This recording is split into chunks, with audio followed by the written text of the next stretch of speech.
So guys, have you ever felt like your IT company is constantly under price pressure? क्या आपकी company को IT company को हमेशा एक प्राइस का प्रेशर रहता है? डजेंट मैटर कि आप कितना भी अच्छा डिलीवर करें, आपको हमेशा एक एहसास होता है कि कोई आपसे चीपर रेट में बेचेगा और आपके क्लाइंट लेके चला जाएगा.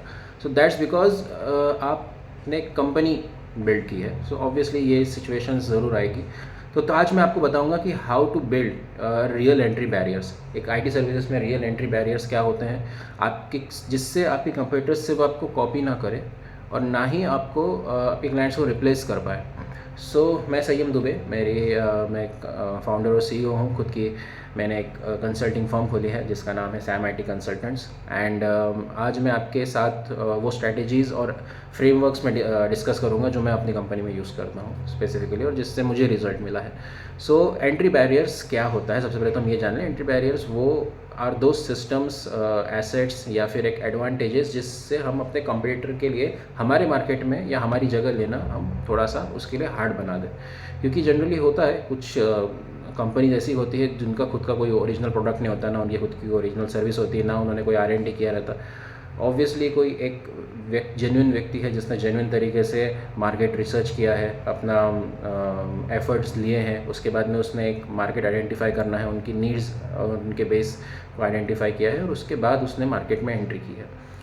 तो definitely some companies who can't do that, those who are not good with research analysis or market research, so they try to acquire that. Obviously ऐसे कुछ strong competitors आपके हो सकते हैं जो आपसे ज़्यादा liable है और वो आपके आइडियाज़ पे में भी वर्क कर रहे होंगे या फिर आपके क्लाइंट्स या आपके रिसर्च में जो भी आप एफर्ट्स लेते हैं उन पे उनकी ज़्यादा दृष्टि होती है.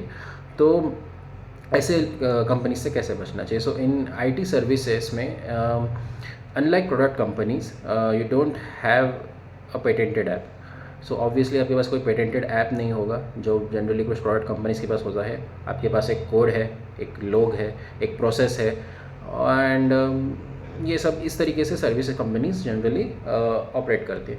So what you really need to build are perceived and operational modes. उसके लिए हमें क्या चाहिए? तो let's have a look on this. सबसे पहले तो आपको स्पेशलाइज होना पड़ेगा अपने डोमेन एक्सपर्टीज़ में. ये तब होता है जब आपके पास एक वेरी डीप प्रैक्टिकल पोजीशनिंग, एक डीप वर्टिकल पोजीशनिंग इसमें आप कर सकते हैं. जैसे कि you don't be a generalist software agency, एक नॉर्मल एक एजेंसी नहीं, बट एक टेक कंपनी जिसके पास अपना एक नीश है.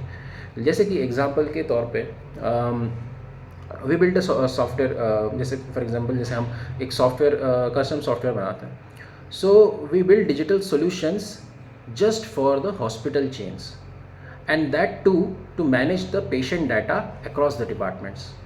मतलब हम सिर्फ डिजिटल सॉल्यूशन देते हैं उन कंपनीज़ को, हॉस्पिटल चेन्स को. अब इससे होता क्या है कि हॉस्पिटल चेन्स ही क्यों, कभी कभी ये दिमाग आता है. तो जनरली सॉफ्टवेयर कंपनीज सर्विसेज ये गलतियाँ करती है कि वो हर इंडस्ट्री को हर तरीके के आईटी सॉल्यूशंस देने के लिए, कस्टम सॉफ्टवेयर सॉल्यूशंस देने के लिए हमेशा रेडी है. But this is not the right way. You are a jack of all and master of none. ये इस तरीके से काम करता है. इसलिए ज़रूरी है दैट इंस्टेंटली आपके पास एक लो क्वालिटी लीड आ जाती है और आप अपने कंपटीटर्स से कोई भी कंपटीटर आपको बहुत ईजिली एक्वायर कर लेता है. एंड क्योंकि आपके पास आपकी खुद की डोमेन की एक्सपर्टीज़ नहीं है.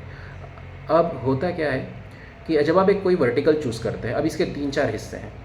इसे इम्प्लीमेंट कैसे किया जा सकता है मैं अब आपको वो बताऊंगा. तो सबसे पहले तो ज़रूरी है कि you should choose a vertical. Vertical का फ़ायदा ये होता है जैसे कोई भी एक वर्टिकल यानी इंडस्ट्री, कोई भी एक इंडस्ट्री एक्सपर्टीज़, फिर चाहे वो हेल्थ केयर हो, लॉजिस्टिक हो, एजुकेशन हो, इंश्योरेंस हो, सप्लाई चेन हो जो कि लॉजिस्टिक्स में आता है, या फिर कोई भी इंडस्ट्रीज़, रियल इस्टेट कह सकते हैं. इस तरीके से आप कोई भी एक वर्टिकल चूज़ कर लीजिए, क्योंकि उससे होता ये है कि आप अपने टेक्निकल एक्सपर्टीज़ तो जानते हैं, लेकिन शुरुआत में दूसरी जो प्रॉब्लम्स आप जनरली फेस करेंगे वो है कि एक ब्रिज बन जाता है. आपके पास अपनी टेक्निकल एक्सपर्टीज़ है, लेकिन आप जिस इंडस्ट्रीज़ को सर्व करना चाहते हैं उस इंडस्ट्री के पेन पॉइंट्स, उनके बिजनेस इंसाइट्स, उनके नॉलेज, उनका एक्सपीरियंस, वो अभी क्या किस तकलीफ़ में होंगे, क्या झेल रहे होंगे, और आपके सर्विसेज उन्हें किस तरीके से एक सही सॉल्यूशन दे सकते हैं, वो ज़रूरी है। तो इसलिए एक वर्टिकल चूज़ करना ज़रूरी है, क्योंकि वर्टिकल को चूज़ करने से आपकी उसकी एक्सपर्टीज़ उसमें अपने आप बिल्डअप हो जाती है। अब मैंने बोला है कि जो मैंने सेंटेंस यूज़ किया था कि we build a custom software, तो हम ये बोलेंगे कि हाँ, हम एक डिजिटल सॉल्यूशन देते हैं for hospital chains. Hospital chains का हम हॉस्पिटल चेन्स, क्योंकि हम हॉस्पिटल इंडस्ट्री को अच्छे से समझते हैं, और उसमें स्पेसिफिकली हम मैनेज करते हैं पेशेंट के डाटा को अक्रॉस डिपार्टमेंट्स। मतलब हम एक पेशेंट डाटा एक्सपर्टीज़ लेके रखे हैं, और इसमें हमारी इन डेप्थ वर्टिकल पोजीशनिंग है। अब इसमें आप 3 से आपके ऑब्वियसली अगर आपके पास कुछ पिछले ऐसे कुछ होंगे तो आप 3 से 4 या 5 स्ट्रॉन्ग केस स्टडीज़ अपने वेबसाइट पे, अपने पोर्टल्स पे डिस्कस करेंगे। और ये दूसरा इम्प्लीमेंटेशन। तीसरा इम्प्लीमेंटेशन आप क्या करेंगे? तो पहला हमने देख लिया कि हमें वर्टिकल चूज़ करना है, दूसरा हमें उससे रिलेटेड 3 से 5 केस स्टडीज़ आइडेंटिफाई बना के रखनी है। ऑब्वियसली अगर आपके पास नहीं है तो आप स्क्रैच से शुरू कर सकते हैं, through your reference and through anything. उसके बाद जो भी जिस भी व्यक्ति को अगर आप अच्छी सर्विसेज देते हैं, उसके बाद आप उनसे एक स्ट्रॉन्ग केस स्टडीज़ बनवा सकते हैं। तीसरा, आपको एक थॉट लीडरशिप कंटेंट आपका होना ज़रूरी है, क्योंकि इससे पता चलता है कि आपकी जो लीडरशिप है वो किस तरीके से डिफ़ाइन करती है। क्योंकि ऑब्वियसली किसी भी कंपनी या किसी भी ऑर्गेनाइजेशन में leadership plays an important role. Actually leadership is a kind of reflection to the employees. आप जैसे होंगे, आपका लीडर जैसा होगा, उस तरीके से ही पूरी कंपनी वैसी होंगी। अगर एक लीडर की सोच इस तरीके से है, इट्स लाइक इसको और अच्छे से अगर मैं बताऊं तो अलेक्जेंडर द ग्रेट ने एक कोट कहा था कि मुझे उन 100 शेरों से खतरा नहीं है जिनका लीडर एक शिप है, लेकिन मुझे उस एक शेर से खतरा, मुझे उन 100 शिप से खतरा है जिनका लीडर एक शेर है। तो आप समझ सकते हैं कि लीडरशिप का कितना इंपॉर्टेंट रोल है। तो आपका डोमेन में मोट होना ज़रूरी है। चौथी, कि आप टेस्टिमोनियल्स लीजिए from the real users in that industry. जो उस इंडस्ट्री में रियल यूज़र्स हैं उनका ये ले सकते हैं, टेस्टिमोनियल ले सकते हैं। तो ये हो गया पहला कि स्पेशलाइज्ड डोमेन एक्सपर्टीज़ लेना है, जिससे आपकी डीप वर्टिकल पोजीशनिंग स्ट्रांग होगी। नेक्स्ट जो चीज़ है वो ये है कि सेकंड इज़ प्रोसेस और मेथोडोलॉजी फ्रेमवर्क। आपकी खुद की एक सिग्नेचर प्रोसेस होनी चाहिए। ज़रूरी नहीं, जैसे जनरली ज़्यादातर आईटी कंपनीज़ के पास कुछ 2 प्रोसेस होती है, एक होती है एजाइल और दूसरी होती है स्क्रम। और ये आपको डिफ्रेंशिएट नहीं करेगा, क्योंकि 90% कंपनीज 99% कंपनीज एक्चुअली ऐसे ही कर रही, तो वो आप उससे डिफाइन ही होंगी। आपको एक मेथोडोलॉजी खुद क्रिएट करनी है और उसको एक सैम्पल देना है। जैसे एग्जांपल के तौर पे पॉलीट्रैक इम्प्लीमेंटेशन मॉडल आप खुद का बना सकते हैं। ये आपका खुद का फ्रेमवर्क है जो आपने खुद ही डिसाइड किया, मैंने बस आपको नाम बताया कि इस तरीके से आप उसको बता सकते हैं। या 5D कस्टम सॉफ्टवेयर ब्लूप्रिंट, आप ऐसा नाम दे सकते हैं। तो इस वजह से, और आपको खुद का उसमें प्रोसेस, यहाँ पे मैं पूरे प्रोसेस की बात कर रहा हूँ जो आपको खुद की इंटरनल प्रोसेस अपनी डिफाइन करनी है। इससे this gives a client a framework they remember.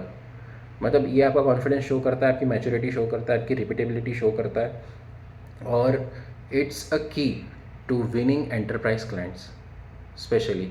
तो मेक अ विजुअल PDF आप बनाएं आपकी प्रोसेस का, कि आप कौन सी प्रोसेस फॉलो करते हैं। आपके फर्स्ट क्लाइंट मीटिंग में आप ये सेंड कर दीजिए, और आपको ज़रूर याद रखा जाएगा कि आपका इम्प्लीमेंटेशन मॉडल एक्चुअल में कैसा है, आपका प्रोसेस कैसा फॉलो होता है।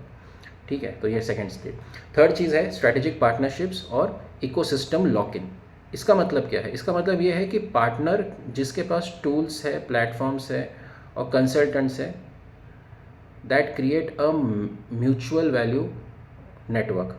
यहाँ पे जिनके पास, मतलब आप जिनके पास आपको जिस चीज़ से ज़रूरी है, जैसे जो चीज़ की आपको ज़रूरत है, जैसे कुछ टूल्स होंगे, कुछ प्लेटफॉर्म होंगे, कुछ कंसल्टेंट्स होंगे, तो वहाँ पर एक म्यूचुअल वैल्यू नेटवर्क आप बना सकते हैं।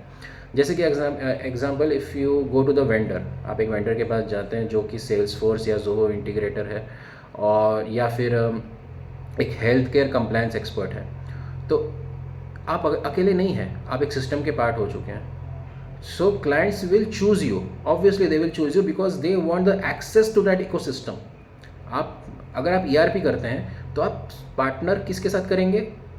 SAP के साथ या उडू ट्रेनर्स के साथ। अगर आप क्लाउड में डील करते हैं तो आप किसके साथ पार्टनर करेंगे? अजोर के साथ, AWS ट्रेनर्स के साथ। अगर आप मार्केटिंग ऑटोमेशन में डील करते हैं तो ऑब्वियसली आपको HubSpot कंसल्टेंट्स से पार्टनरशिप करनी पड़ेगी। और ये यहाँ पे आपका नेटवर्क मोड बनता है, और ये नेटवर्क मोड मतलब आपका अपना खुद का एक इकोसिस्टम बन रहा है, और वो इकोसिस्टम में ऑब्वियसली कोई भी एंट्री करना ज़रूर चाहेगा।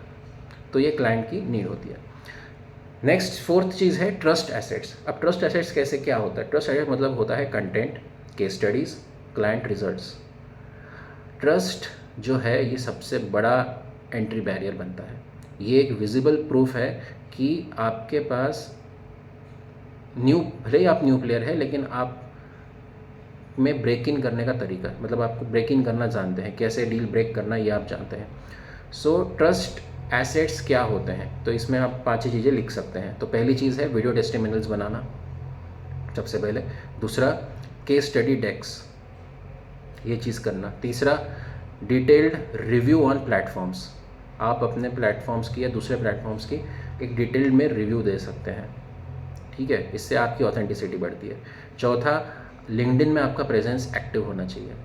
जितना आपका लिंक्डइन प्रेजेंस एक्टिव होगा उतना ज़्यादा बेटर है। Last but not the least, long form YouTube explainers. आपके पास यूट्यूब में आपकी चीज़ों को एक्सप्लेन करने के लिए एक पूरा कंटेंट होना चाहिए। तो मोस्ट आईटी कंपनीज़ जो है वो इस तरह के कंटेंट में इन्वेस्ट नहीं करती है, लेकिन करना चाहिए, because it creates an emotional lock in for your future clients, या आपके फ्यूचर क्लाइंट्स का एक इमोशनल लॉक इन है। Next, cultural fit and long term road mapping. इसका मतलब क्या है? इसका मतलब ये है कि आप एक हिडन एंट्री बैरियर बना रहे हैं, आप एक क्लाइंट के साथ आप रिलेशनशिप बिल्ड कर रहे हैं। जैसे कि for example if you talk about the tech, अगर हम टेक की बात करें, so you will be replaced, but if you talk about the future roadmaps, if you talk about the growth, if you talk about the problems, and if you talk about the possibilities, then you are not just a tech vendor, you become a partner eventually. So keep a client roadmap deck. हमेशा एक client का road map deck होना चाहिए आपके पास जब भी आप client के साथ मीटिंग करते हैं, and show them where they are, आप कहाँ पर है और वह वो कहाँ पे आएंगे आज से 1 साल या 2 साल के अंदर। उनसे उनको एक साइकोलॉजिकल अलाइनमेंट मिलता है जो ब्रेक करना आसान नहीं है, और वहाँ से रिलेशनशिप बूस्ट होता है। Last but not the least, अब मैं कुछ एक्शन स्टेप्स आपको बताऊंगा करने के लिए जो आपके बेनिफिशियल होगा। So if you want to stop playing the low cost game, अगर आप लो कॉस्ट गेम खेलने से थक गए हैं, जैसे वेबसाइट बनाना, मैं ये नहीं कहता कि सही नहीं है, बट ऑब्वियसली कुछ लोग इसमें एग्जर्ट फील करते हैं, तो मैं उनके लिए बोल रहा हूँ कि अगर आप एग्जॉशन फील कर रहे हैं बहुत ज़्यादा लो एफर्ट लो कॉस्ट गेम खेलने में, और आपको एक हाई वैल्यू गेम खेलना आप चाहते हैं, तो आपको कुछ 5 ये एंट्री बैरियर्स फॉलो करने हैं। तो सबसे पहला है नीश एक्सपर्टीज़ आपको पकड़नी है। दूसरा, आपकी अपनी खुद की एक ओन मेथोडोलॉजी होनी चाहिए काम करने की, प्रोसेस करने की। तीसरा, एक स्ट्रैटेजिक पार्टनरशिप्स आपका बिल्ड करना ज़रूरी है जिससे आपका खुद का एक इकोसिस्टम तैयार हो। चौथा, ट्रस्ट कंटेंट होना बहुत ज़रूरी है।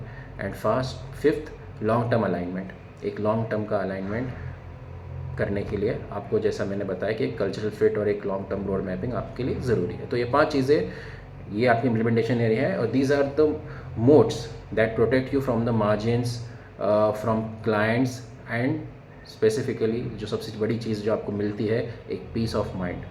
So if you found this helpful, just like, share a video.